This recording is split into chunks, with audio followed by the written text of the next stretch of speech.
Hey everyone, Julian here today. I'm going to be showing you how to make a full acid techno track from scratch. We're going to be talking about every single element you need to know in this video. Just showing you, really how to make a full track in a sort of condensed video. So you don't have to watch like a whole hour-long thing. You can just learn how to make everything you need to know for a full track in like a 15-minute video. So, as always, make sure to like this video as well as subscribe. To go along with this video, I just dropped a new sample pack called the Ultimate Acid Studio 3 Library Volume 2. The link is right at the top of the description for $10 to get these 10 acid lines as WAV, MIDI, and Ableton files. I'll play you a few of these.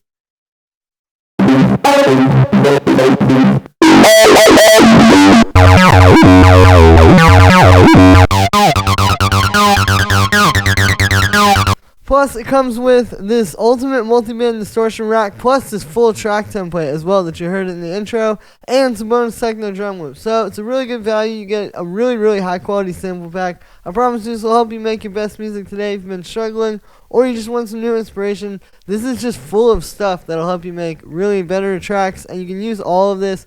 You know, this is not just like a toy to play around with. It's really some stuff to give you high-quality sounds, to make the best music you've ever made and make some improvements. That's the point here. I want to help you guys out, give you guys some stuff to really take your tracks to the next level. So yeah, link is at the top of the description. Thanks for the support, everybody, and let's dive in. Alright, so we're at 133 BPM, a little faster, but that seems to be where we're at nowadays. And as usual, we start with the kick.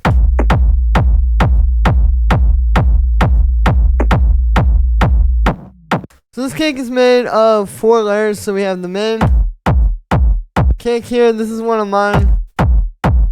You can see I'm converting that to mono. Other than that, there's no processing. We also have this top layer, so you can hear those two come together. And then there's also this little, just like a high pass kick to give it like a different kind of groove. And then we have the rumble. So the way the rumble is made is it's the technique where you basically just stretch out a kick. Right, you can see I've done that here.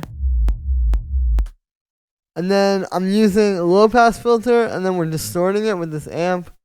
Low passing it again. The amp also converts it to mono. Side chain it to this little side chain up here. And then a little bass cut to get rid of the mud. And that's the whole kick. Then we just have a high pass filter, which you can see there's a lot of automation on this throughout the track. You know, it moves around a lot as well, in like at the end. And there's also a low pass, so that's pretty essential. Like a lot of elements you'll see throughout this. When you're making a track, the whole thing is gonna kind of have like low pass filters moving around and stuff.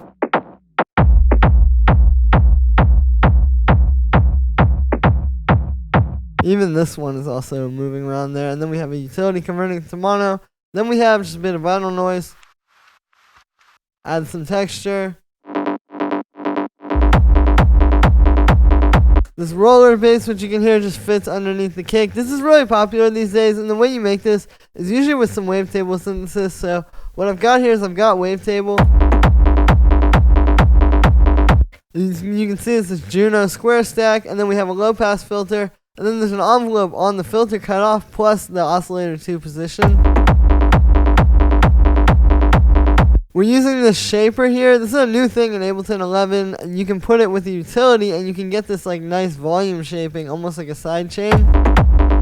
But you can control it a lot better. And that gives you a really nice groove with the kick. This is all about like how this is shaped. That's what's creating that groove. If you change this a little bit, you can see it's completely different all of a sudden. Then we have a bit of EQ, just cutting out some lows and highs, a low pass filter that moves around throughout the track, and then we're doing the bass mono with utility. We have our hi-hats. Pretty simple. We're using this one hi-hat to create 3 layers there. I have this shaker. And then just the hi-hat, we have a ride. You can see this is my like ride rack that I made. It's in this project file if you grab it. And then we also have on the hi-hats a bit of a low pass.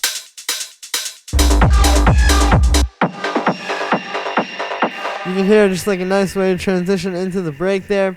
So that's all the drums. It's really simple. You don't actually need as many drums as you think, right? But then we have the two main 303s.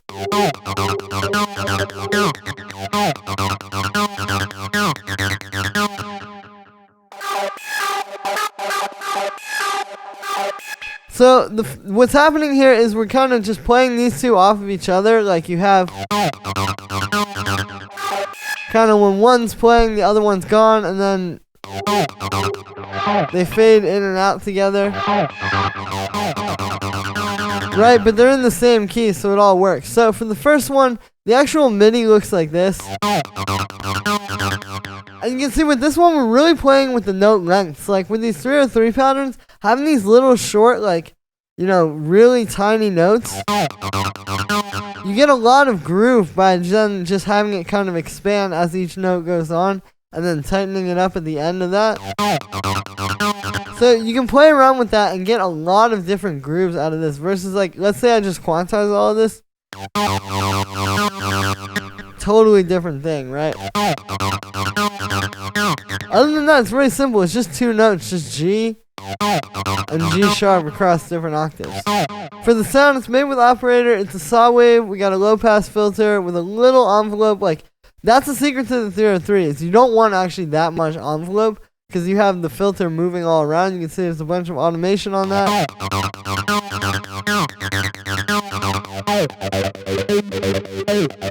And that's the important thing too. Like, you know, I can show you how to make the sound, but this is how to really make it work in the track is having that automation that just moves it around ever so slightly. So it's not just like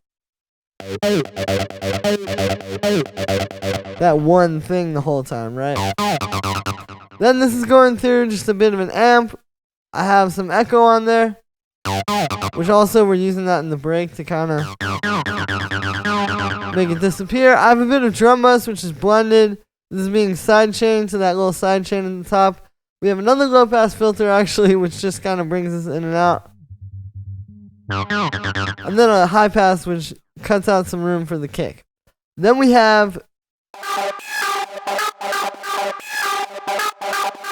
So the MIDI for this one looks like this.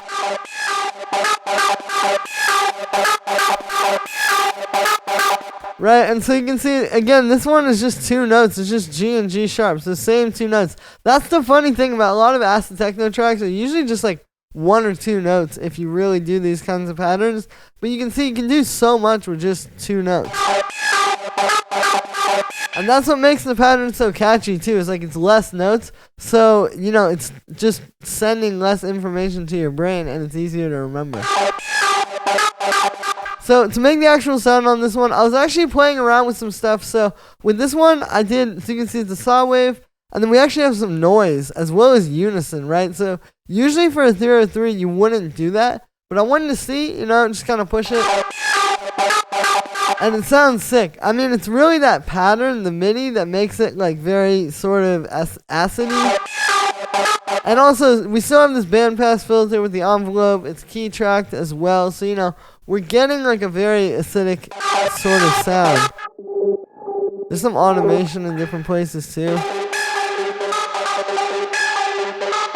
But yeah, it's just kind of playing around with that and getting different stuff. We have a bit of echo. Like, not that much at all, you can see. Also, because that's going into the overdrive, which will give it kind of like a bit of a boost anyway. Then we have a bit of reverb, high pass filter, right, which is automating there to just make it disappear going into the break. Or going into the drop.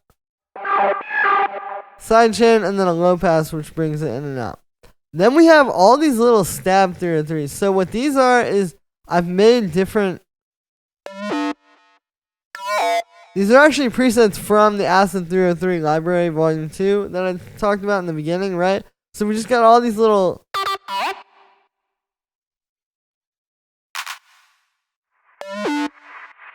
Some of these are like audio effects as well from some of my other packs. This one's like a 303, and then I put a bunch of reverb on it. You know, it's just like a saw wave and a square wave a little bit. You know, again, just playing around with the 303 and seeing what you can do with it. This is actually a similar patch to that 303 up there. That's like a catchy little pattern. You know, it's just creating all these little things that are just gonna kind of fill the track out, right? Like even in the main drop here.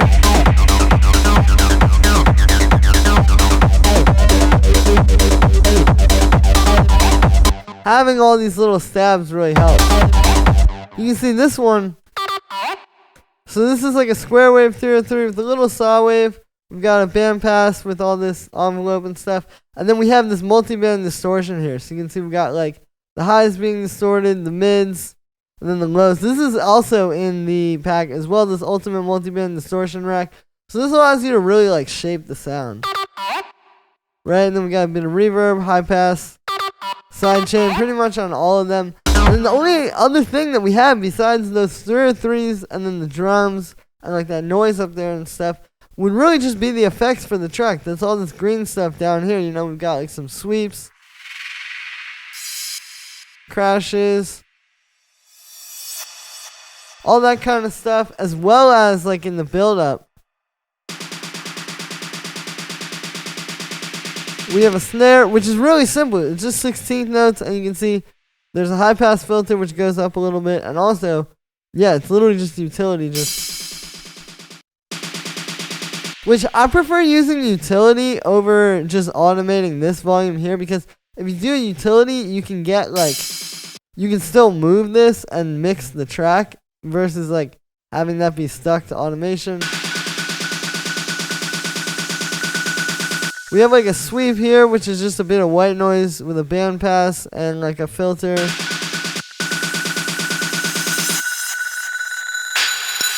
This pluck is kind of cool. So what this is it's this little like synth one shot from one of my packs.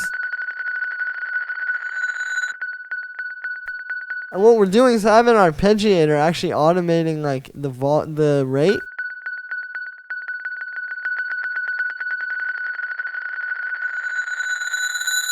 And as it's happening, we're also automating this fade in, so it kind of like, right, and then there's a bit of echo, some drum bus, this fade to gray, erosion, which also automates, and then just a high pass filter, but it just gives you something cool right before the drop.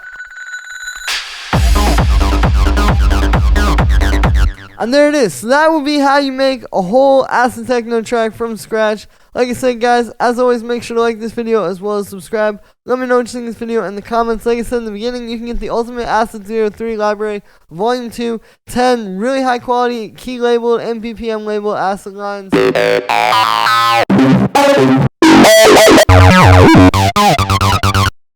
You know, really great stuff. You get the Ableton file plus the wave and MIDI, plus the project file for this demo track, as well as some drum loops and that ultimate multi-band distortion rack. Don't miss out, guys. This is a really, really great value, taking your tracks to the next level. Plus, it really helps support me. If you guys enjoy these videos, I really don't make a lot off of YouTube, but this helps keep me going so I can keep bringing you guys new videos every single day.